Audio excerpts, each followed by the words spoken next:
Universidad de Carabobo, Facultad de Ciencias Económicas y Sociales, Escuela de Administración Comercial y Contaduría Pública, Cátedra, Sistemas y Procedimientos, Campus La Morita. Integrantes: Claudia Moreno, Cindy Monroy, Aleska Landaeta. Sección 31. Profesora Surelis Pérez. Tema: control interno y formularios. En el mundo de las ciencias económicas y sociales es muy común escuchar que es importante que toda organización cuente con un control interno. Pero, ¿qué es el control interno? El control interno es un proceso que incluye normas, políticas y procedimientos llevados a cabo por la dirección y demás personal de una organización para proporcionar un grado de seguridad razonable respecto al logro de sus objetivos, dentro de las siguientes categorías.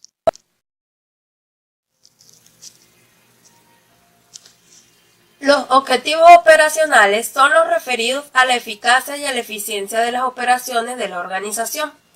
Incluyen objetivos relacionados con el rendimiento y la rentabilidad, la evaluación de programas, el desarrollo de proyectos, las operaciones y la protección del patrimonio. Se debe buscar que las actividades se desarrollen con el menor esfuerzo y recursos y con un máximo de utilidad de acuerdo a lo dispuesto por la dirección. Los objetivos financieros se refieren a la preparación de los estados financieros y demás información de gestión, así como a la prevención de la falsificación y a la publicación de la información. La información captada y producida por la contabilidad será útil si su contenido es confiable y si es presentada oportunamente a los usuarios.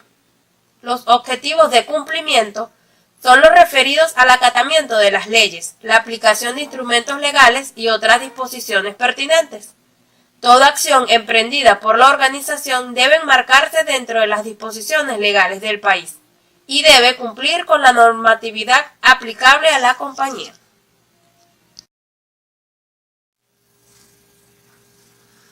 En un sentido amplio, el control interno incluye controles que pueden ser catalogados como contables o administrativos.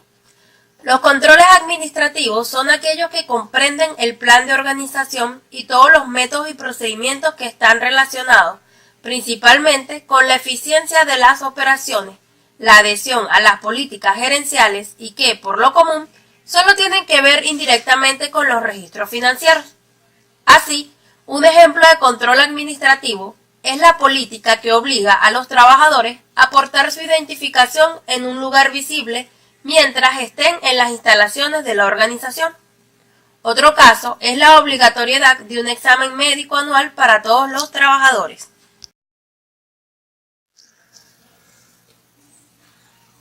Mientras que los controles contables comprenden el plan de organización y todos los métodos y procedimientos relacionados principal y directamente a la salvaguardia de los activos de la empresa y a la confiabilidad de los registros financieros. Un ejemplo de control contable es la exigencia de que una persona cuyas funciones envuelven el manejo de dinero no deba manejar también los registros contables. Otro caso, el requisito de que los cheques, órdenes de compra y demás documentos estén prenumerados. Para llevar a cabo los controles necesarios e inherentes a todo sistema de contabilidad, se disponen de los siguientes tipos básicos de control. Los controles de existencia son aquellos que aseguran que las transacciones registradas existan y sean válidas. Para ello, todo registro contable debe estar soportado por un documento original.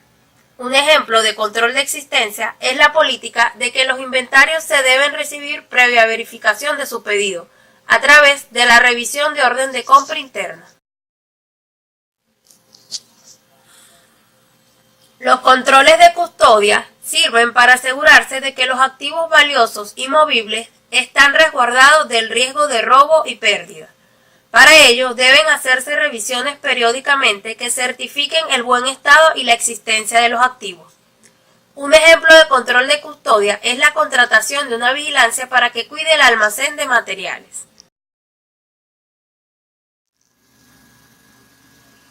Controles de exactitud. son aquellos que permiten registrar operaciones por los montos que reflejan los documentos originales que generan la transacción. Por ejemplo, la realización de conciliaciones bancarias para asegurar que está registrado correctamente en la contabilidad y, si es el caso, ajustar las diferencias que puedan encontrarse. También entra en este tipo de control la revisión de facturas de compras de materias primas para asegurarse que se registró con el importe debido.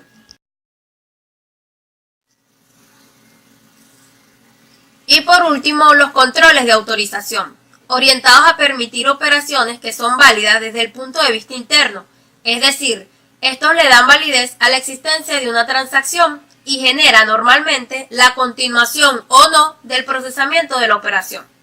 Por ejemplo, un control de autorización es que las órdenes de compra deben estar autorizadas por el jefe del departamento de compra. Es necesario saber que como cada organización es única, cada sistema de control interno también lo es. Sin embargo, existen 6 principios o condiciones que debe cumplir todo sistema de control interno, y son las siguientes.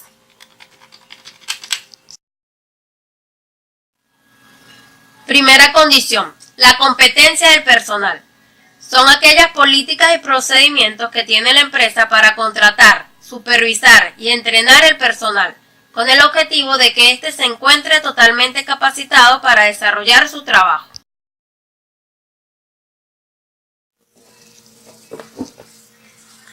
Segunda condición, delimitación de responsabilidades. Se refiere al establecimiento de fronteras de acción de cada individuo en su área de competencia. Todos los procesos que se realicen dentro de la organización deben tener un responsable. Una de las herramientas más básicas para cumplir con esta condición es el organigrama.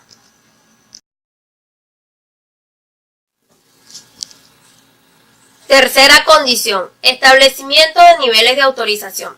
Cada operación que se registre en el sistema contable debe estar autorizada por un empleado que tenga la delegación de autoridad.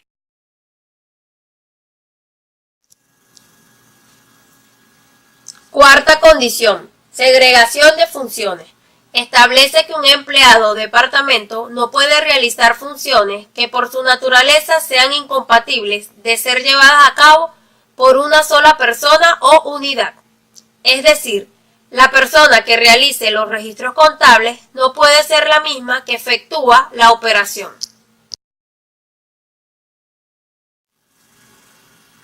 Quinta condición, conciencia de control. Representa la actitud que tiene la gerencia y los empleados responsables de hacer cumplir los controles y su efecto global en el ambiente de control interno. Sexta condición, canales de comunicación. Son todos los medios que la gerencia utiliza para hacer conocer sus objetivos, políticas, normas y procedimientos, sean manuales, memorándums, correos electrónicos, carteleras informativas, entre otros. Métodos para documentar y evaluar el control interno. Método descriptivo. Consiste en la narración de los procedimientos relacionados con el control interno, los cuales pueden dividirse por actividades que pueden ser por departamentos, empleados y cargos. Una descripción adecuada del sistema de contabilidad y de los procesos de control relacionados incluye por lo menos 4 características: origen de cada documento y rendición del sistema, cómo se efectúa el procesamiento, disposición de cada documento, indicación de los procedimientos de control pertinentes a la evaluación de los riesgos de control. Método gráfico. Consiste en la preparación de diagramas de flujo de los procedimientos ejecutados en cada uno de los departamentos involucrados en una operación, el cual debe representar todos los movimientos, demoras y procedimientos de archivos concernientes al proceso descrito. Método de cuestionario. Consiste en un listado de preguntas a través de las cuales se pretenden evaluar las debilidades y fortalezas del sistema de control interno. Generalmente, el cuestionario se diseña para que las respuestas negativas indiquen una deficiencia de control interno. Algunas de las preguntas pueden ser de tipo general y aplicable a cualquier empresa, pero la mayoría debe ser específica para cada organización en particular y se debe relacionar con su objetivo social. Informe de control interno. Es un documento que puede ser elaborado por auditores internos o auditores externos. y es donde se detallan las debilidades o situaciones encontradas en la evaluación de los sistemas, métodos y procedimientos de contabilidad usados. Este informe debe ser redactado en un estilo impersonal y es dirigido a la gerencia de la organización. Además, este informe debe presentarse oportunamente con el objetivo de que la información en él contenida sea útil, actual y valiosa. Controles específicos. Cuando se realiza la evaluación del control interno, se debe poner atención principalmente a aquellos controles específicos que se aplican en la organización, es decir, aquellos controles aplicados a los procesos de negocio, donde los riesgos son mayores, como es el caso del efectivo, compras, ventas, inventarios y activos fijos.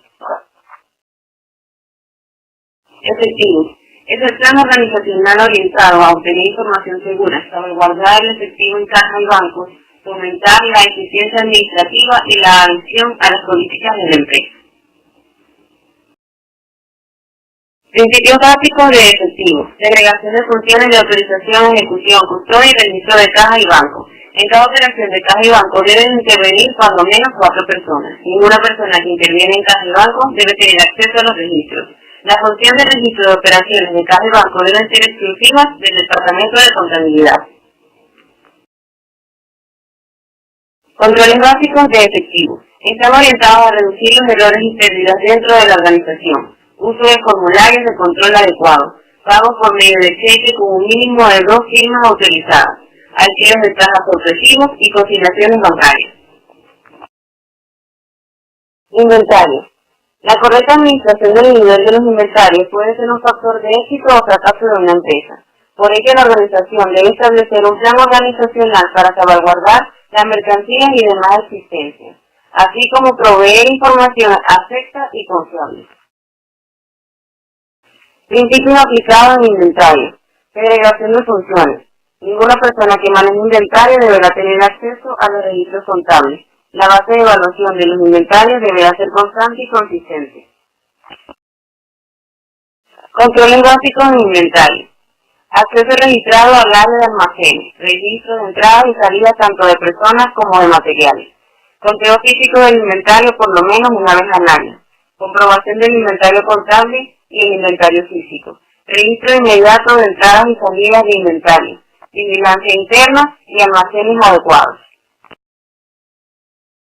Compras. La tarea del Departamento de Compras es asegurar mediante negociaciones los recursos necesarios para que la organización esté en condiciones de cumplir con su misión y así sea relevante el ejercicio cotidiano de un control interno del área. Controles básicos de compras. Establecer niveles de autorización, elaboración de orden de compras, elaboración de mínimo 2 cotizaciones o de acuerdo a las políticas de la organización, formularios adecuados y elaboración de nota de recepción. Venta. El área de venta representa el principal ingreso de dinero a la organización. Es por ello que es necesario aplicar controles específicos a esta área para reducir los riesgos que corre este departamento. El control interno de ventas comprende el plan de organización ante el sistema de contabilidad, funciones de empleados y procedimientos coordinados, que tienen por objeto obtener información segura, oportuna, confiable y promover así la eficiencia de operaciones de venta. Principios básicos en venta. Segregación de las funciones de venta, cobros y registros contables. Ninguna persona que interviene en ventas debe tener acceso a los registros contables. Controles básicos de venta. Formularios adecuados. Facturas, notas de crédito, nota de despacho, recibo de ingreso a caja, órdenes de despacho con su respectivo correlativo. Establecer niveles de autorización. Al realizar ventas a crédito se debe realizar un análisis de solidez económica, capacidad de pago y garantías. Activos fijos. Comprende el plan organizacional, políticas y procedimientos que procuran salvaguardar los activos fijos, proporcionar información exacta y confiable, y la adhesión a las políticas de la organización.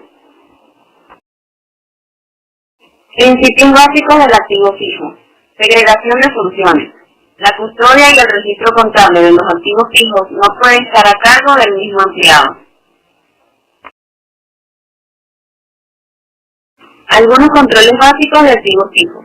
Establecimiento de niveles de autorización. Identificar los activos fijos de la organización mediante etiquetas que pueden contener códigos de barra o establecidos por las políticas de la organización. La compra y venta de activos fijos debe ser autorizada por el empleado competente. Realizar fichas de entrada y salida de activos fijos y resguardo de los documentos de propiedad de los activos fijos que se obtienen. Formularios.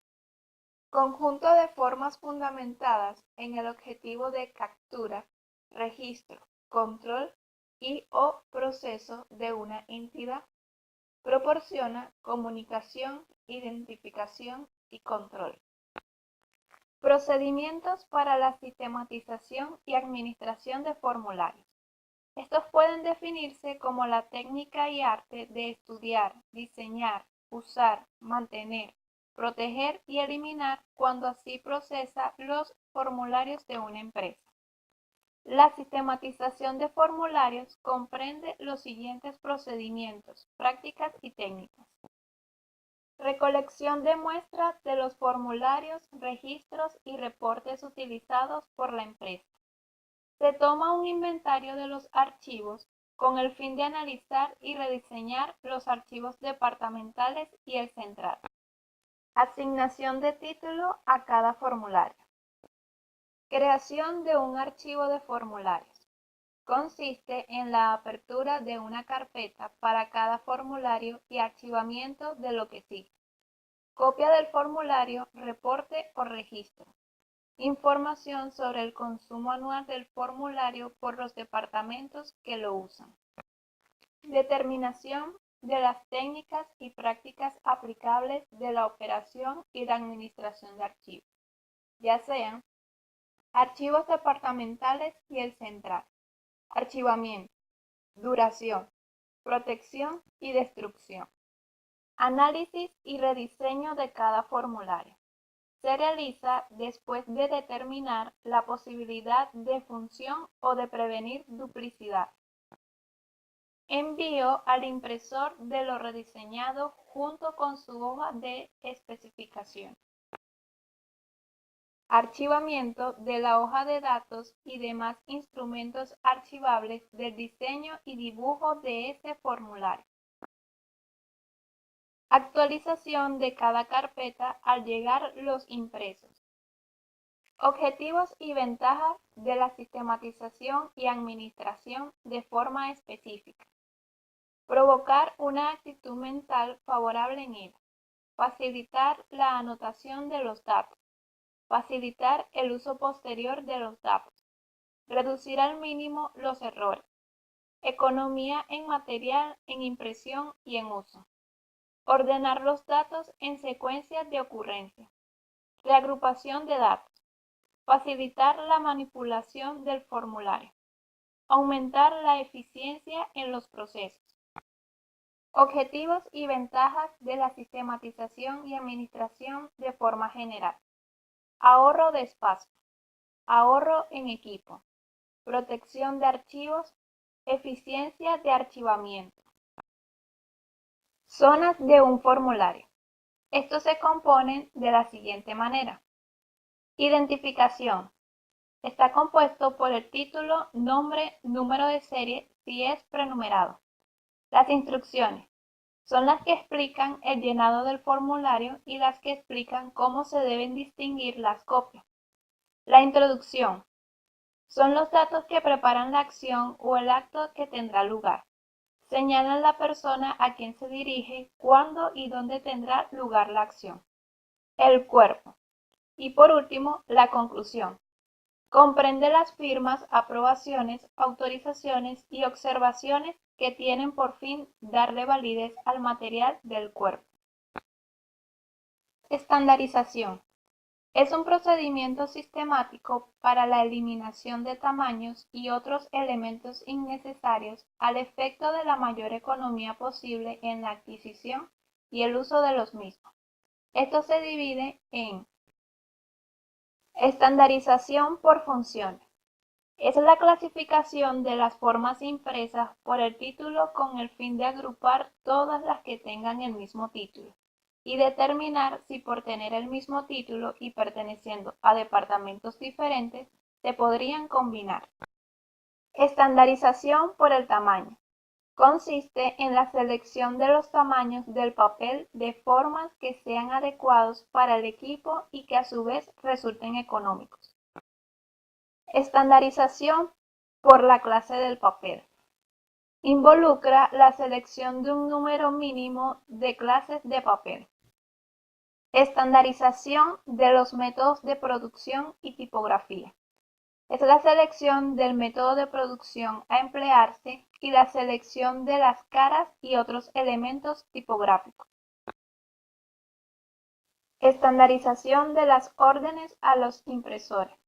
Consiste en la especificación de cantidades a comprarse desde un punto de vista económico y la agrupación de acuerdo con la clase de impresión.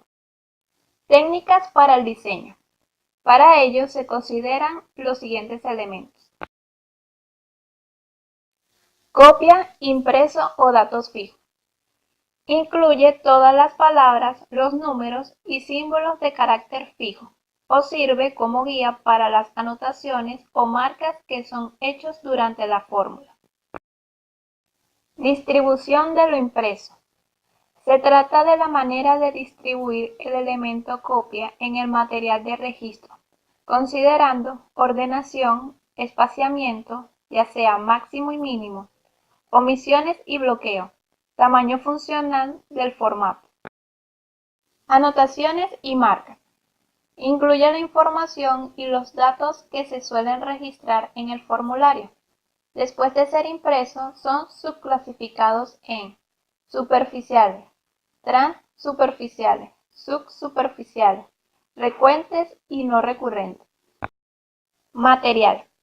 Es el elemento en el cual es impresa la copia. Aunque el papel es el elemento más común, a veces se pueden usar otros materiales, teniendo que considerar el tamaño físico, ya sea estándar o funcional, y la clase, el grado y el peso. Reproducción. Proceso mediante el cual es impresa la copia. La legibilidad y la buena presentación dependen considerablemente del tipo de proceso de impresión aplicado en la reproducción del mismo. Encuadernación. Este elemento se refiere a la forma en que será presentado para su uso. Algunos factores que podrían afectar son el número de copias y los medios de anotar o marcar. Procesamiento de formularios y sus datos. Es el mayor elemento de costo en cualquier formulario y el menos considerado lo es el procesar el formulario.